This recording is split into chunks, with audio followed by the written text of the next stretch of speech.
बिस्मिल्लाहिर्रहमानिर्रहीम जी। तलबा तलबात 2022 के लॉन्ग क्वेश्चन के पोर्शन के साथ आपकी खिदमत में हाजिर हैं। तो पहले हम इन क्वेश्चंस को देख लें कौन कौन से क्वेश्चन हैं, फिर बात करते हैं इस पे।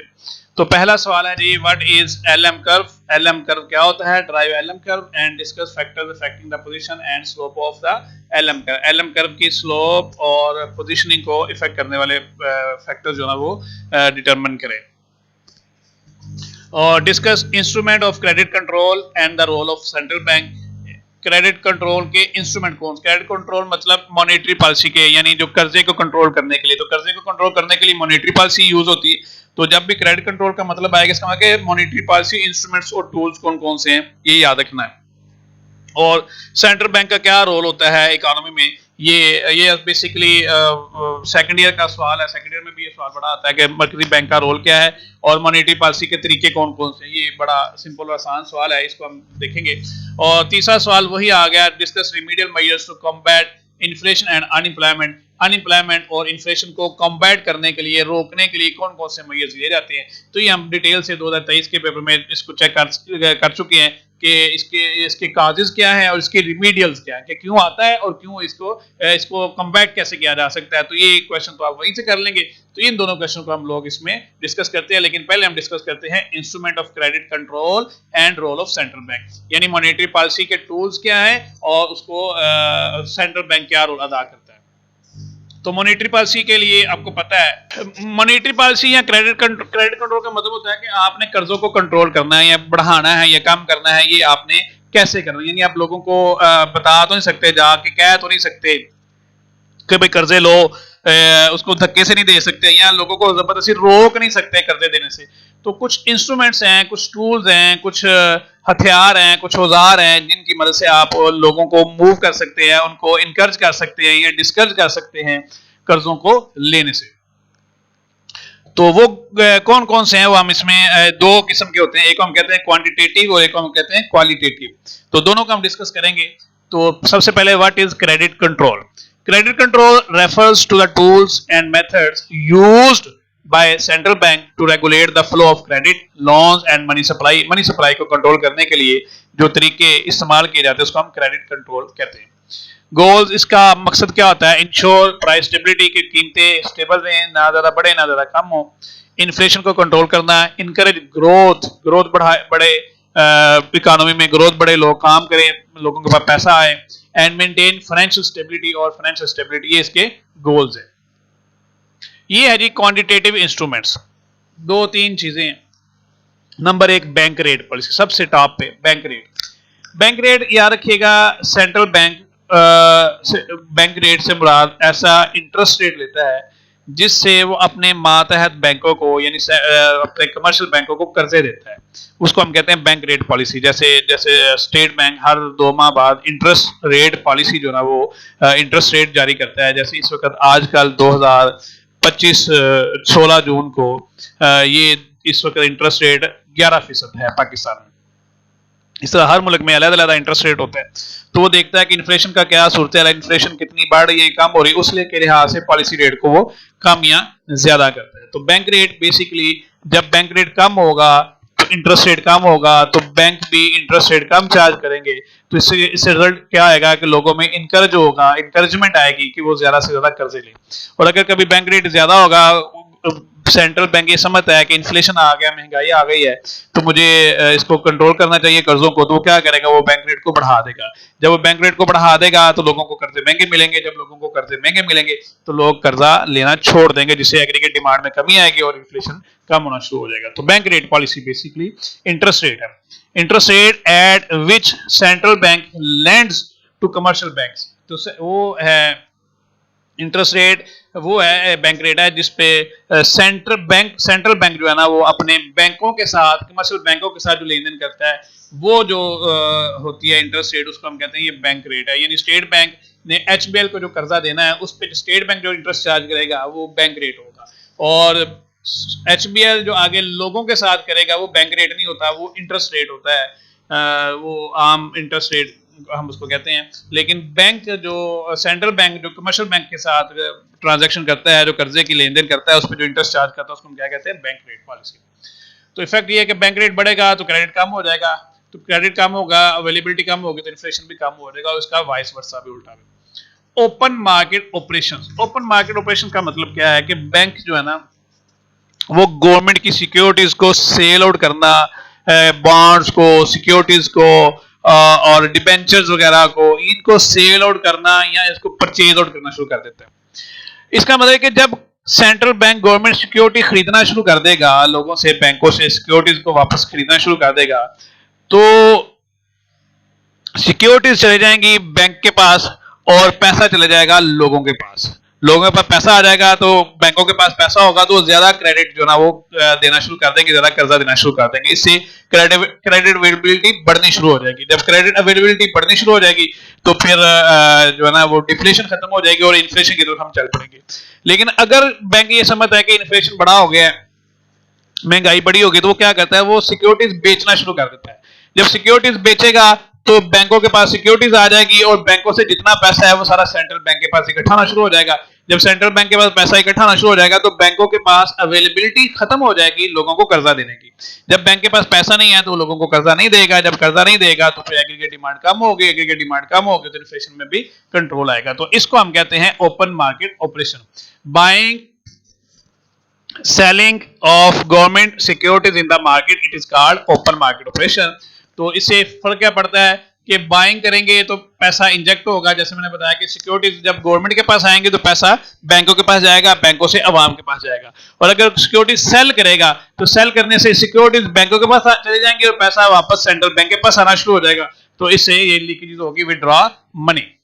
उसके बाद cash reserve ratio, CRR, cash reserve ratio क्या होता है यार, कि स्टेट बैंक या सेंट्रल बैंक तमाम मुल्कों का वो कमर्शियल बैंक्स पे बाउंडिंग लगाता है कि तमाम कमर्शियल बैंक को लाजमी करता है कि उनके पास जितना डिपॉजिट्स आता है, जितना कैश डिपॉजिट आता है, उसमें से कुछ परसेंटेज वो सेंट्रल बैंक के पास लाजमी जमा करवाएंगे। मिसाल के तौर पर अगर HBL के पास रोजाना का 1 बिलियन डिपॉजिट्स आता है तो सेंट्रल बैंक उस पर रोक या रिस्ट्रिक्शन ये लगाता है, पाबंदी ये लगाता है कि HBL अपने टोटल डिपॉजिट का 10% जो है ना वो सेंट्रल बैंक के पास जमा करवाएगा। अब अगर उसके पास 1 बिलियन की डिपॉजिट्स आती है तो इसका मतलब है कि 1 बिलियन का 10% होता है 100 मिलियन, यानी 10 करोड़ रुपया। तो वो सेंट्रल HBL क्या करेगा, वो 10 करोड़ अपना सेंट्रल बैंक के पास जमा करवा देगा, तो बाकी जो 90 करोड़ रहेगा उससे वो अपना कर्जा देगा या डेली की ट्रांजैक्शन जो है वो कंटिन्यू करेगा।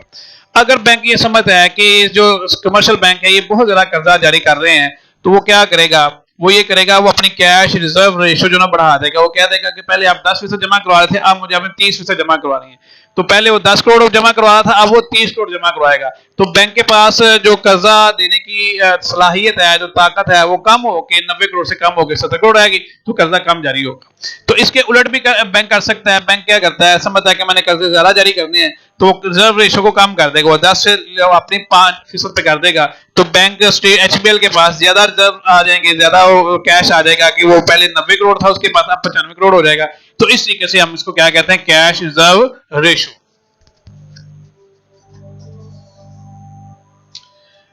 परसेंटेज ऑफ डिपॉजिट बैंक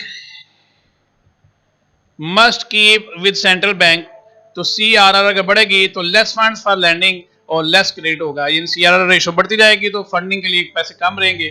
उसके बाद है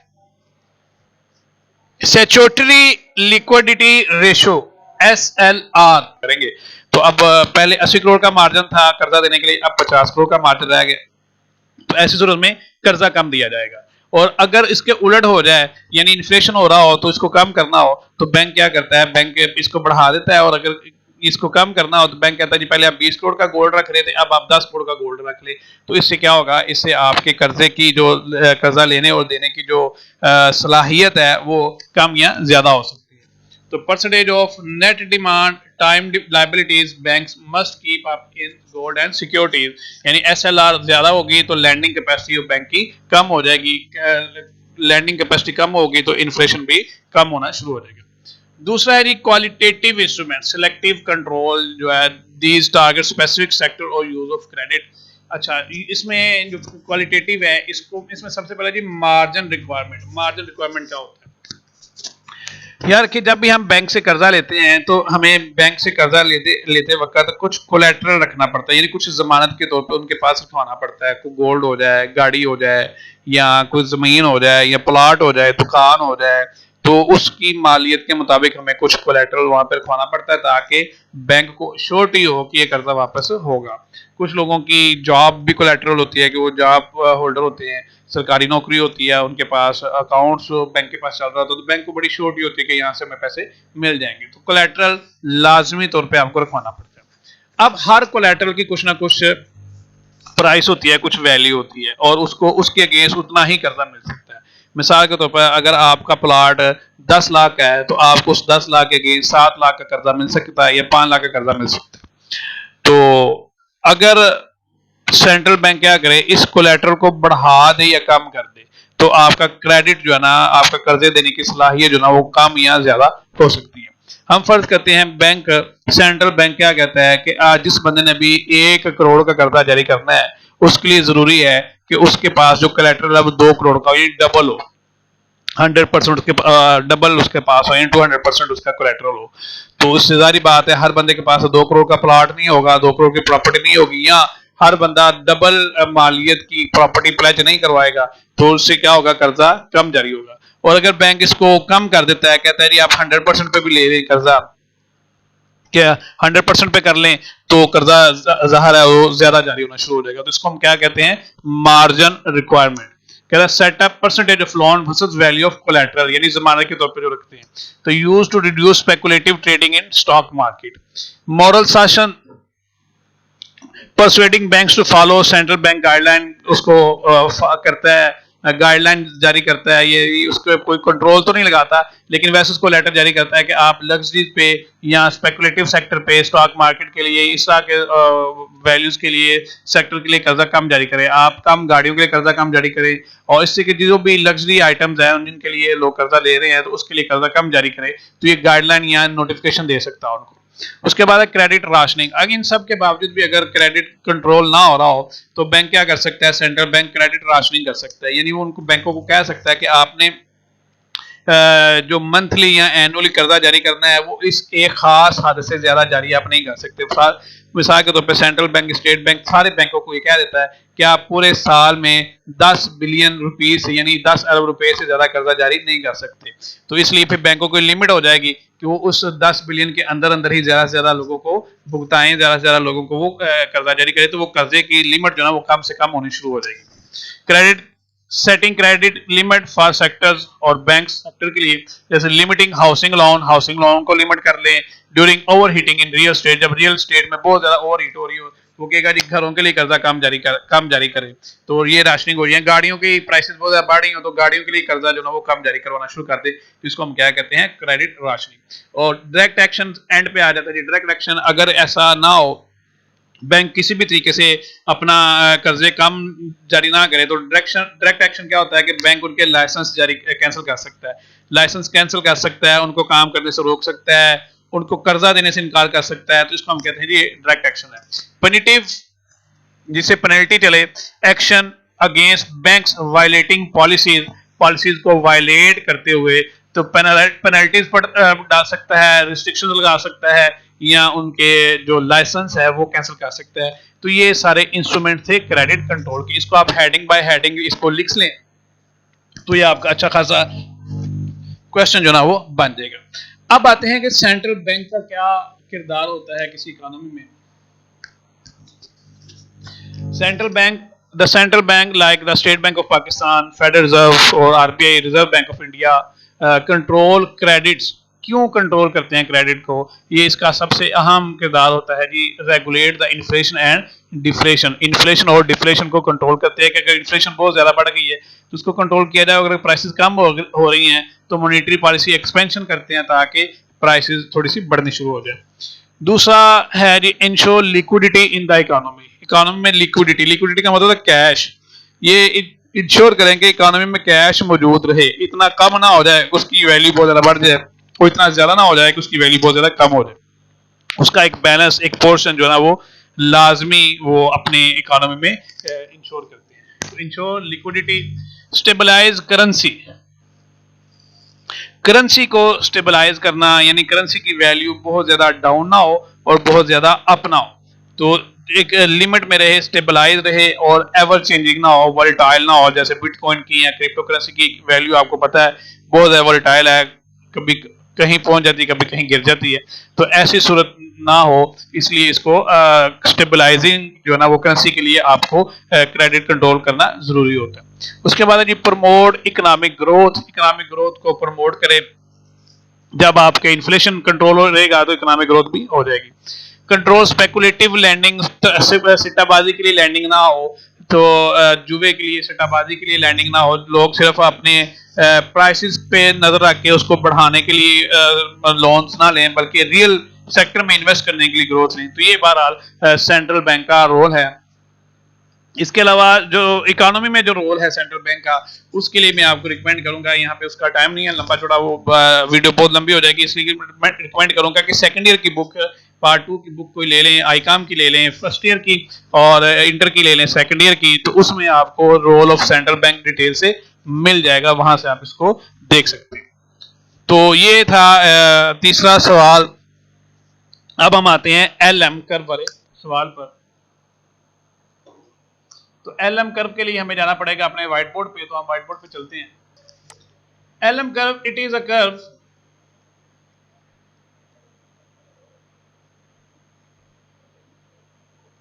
which shows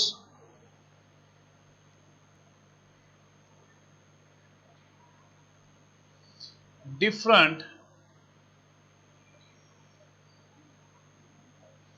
combination of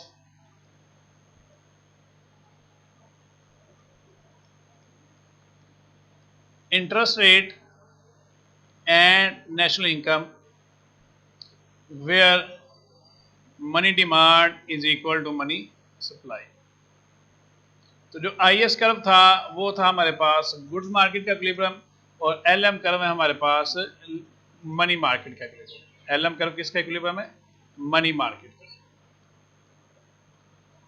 और जो आई एस था वो था हमारे पास गुड्स मार्केट का इक्विलिब्रियम। तो it is a curve which shows different combinations of interest rate and national income where money demand and money supply is equal. तो इसकी मैथमेटिकल डेरिवेशन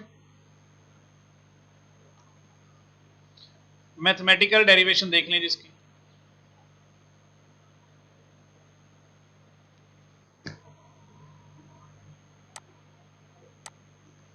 तो इसकी मैथमेटिकल डेरिवेशन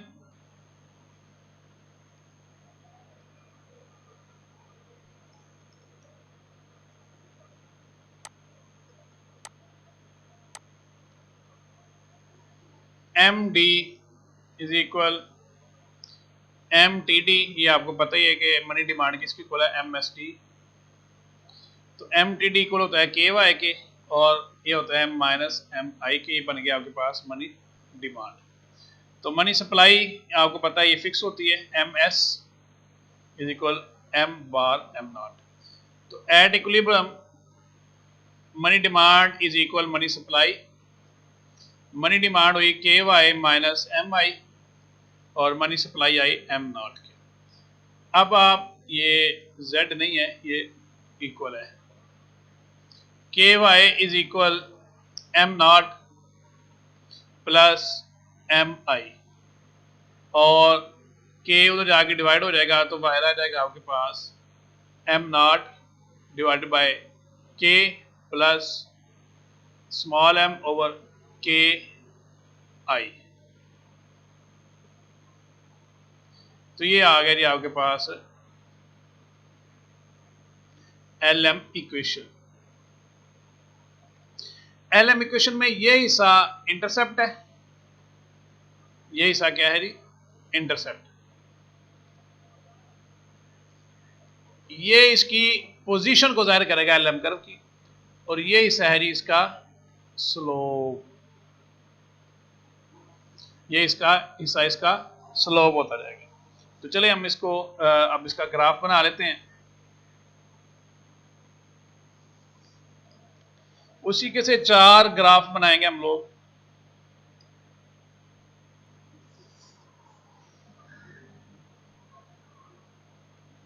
वाई है तो इसके सामने भी वाई, यहाँ लेंगे जी हम एम टी डी और यहाँ हम लेंगे एम टी डी इसके सामने, यहाँ लेंगे हम एम एस डी और यहाँ लेंगे हम एम एस डी। तो ये ज़ीरो, ये भी ज़ीरो, ये भी ज़ीरो, यहाँ पे एक इंटरेस्ट रेट और यहाँ पे आएगा इंटरेस्ट रेट। अब ज़रा देखिए जो मनी डिमांड और मनी सप्लाई, मनी डिमांड के दो कंपोनेंट हैं, एक एम टी डी उसका तल्लक आपको पता है वाई के साथ और एक एम एस डी उसका तल्लक इंटरेस्ट रेट के साथ। तो ये दोनों मनी डिमांड की, तो ये पॉजिटिव रिलेशनशिप है इनका।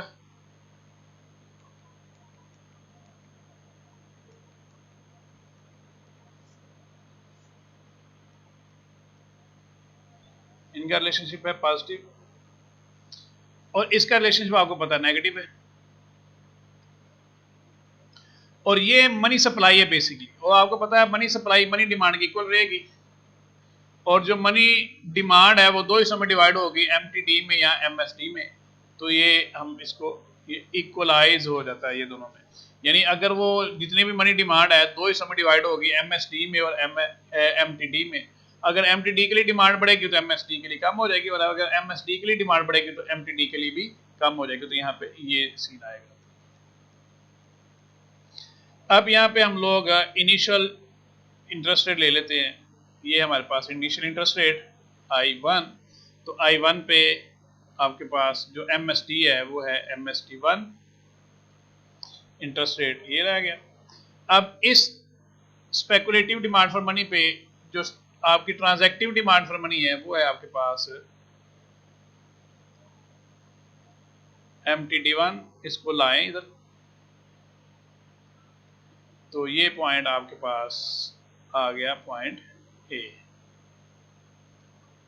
यानी MTD1 1 1 और ये MSD1। तो ये एक पॉइंट आपके पास पॉइंट ए आ गया। अगर वाई यही रहे और आपका इंटरेस्ट रेट बढ़ जाए, इंटरेस्ट रेट बढ़ने से क्या होगा, स्पेकुलेटिव डिमांड फॉर मनी कम हो जाएगी। अब मनी सप्लाई तो उतनी ही रहेगी, लेकिन जब स्पेकुलेटिव डिमांड कम होगी तो आपकी ट्रांजैक्टिव डिमांड जो ना वो ज्यादा हो जाएगी। जब ट्रांजैक्टिव डिमांड ज्यादा हो जाएगी तो आपकी आउटपुट पहले से ज्यादा हो जाएगी। तो यहाँ पे आ जाएगा आपका एक नया पॉइंट। ये ग्राफ मेरा टेढ़ा मेढ़ा है तो आपने इसको क्या करना है, आपने इसको सही बनाना है। तो ये पॉइंट ए और बी, तो जब हम कम करेंगे तो पॉइंट एक और आ जाएगा, तो वो मैं छोड़ रहा हूँ आपके लिए। तो इन दोनों को मिलाने से आपके पास क्या आया, ये LM कर्व बन गया। This is called LM curve, जो ये जाहिर करता है कि आपके जो ये कॉम्बिनेशन है इंटरेस्ट रेट का और आउटपुट का, जहां पे मनी डिमांड और मनी सप्लाई इक्वल रह जाती है। तो ये है बहरहाल इंटरेस्ट रेट आपका LM का। अब हम आते हैं इसके स्लोप पे और इसकी पोजीशन पे। पहले आते हैं इसकी पोजीशन पे। पोजीशन क्या है, ये है जी हमारे पास LM कर्व। तो हमने डिस्कस किया था LM कर्व की जो पोजीशन है वो इंटरसेप्ट से जाहिर होती है, और इंटरसेप्ट में है M0। M0 मतलब मनी सप्लाई। तो अगर मनी सप्लाई बढ़ेगी तो LM कर्व ये इस साइड पे शिफ्ट होना शुरू हो जाएगा, LM curve will shift right.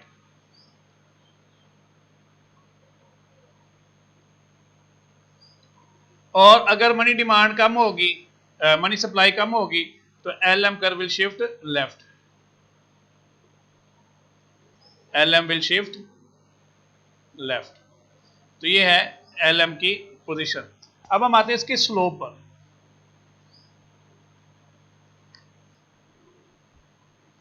अब हम आते हैं इसके स्लोप पे।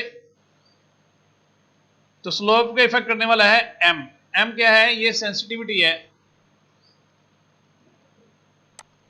Of MSD to interest rate. तो जैसे जैसे ये बढ़ेगा वैसे वैसे जो सेंसिटिविटी बढ़ेगी तो आपका LM कर्व फ्लैटर होना शुरू हो जाएगा। ये बढ़ेगा तो LM विल फ्लैटर, यानी ये ऐसे बनेगा।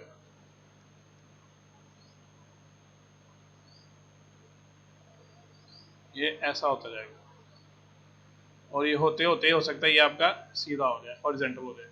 और अगर एल एम ये एम कम होगा तो L M will be vertical और स्टीपर होता रहेगा,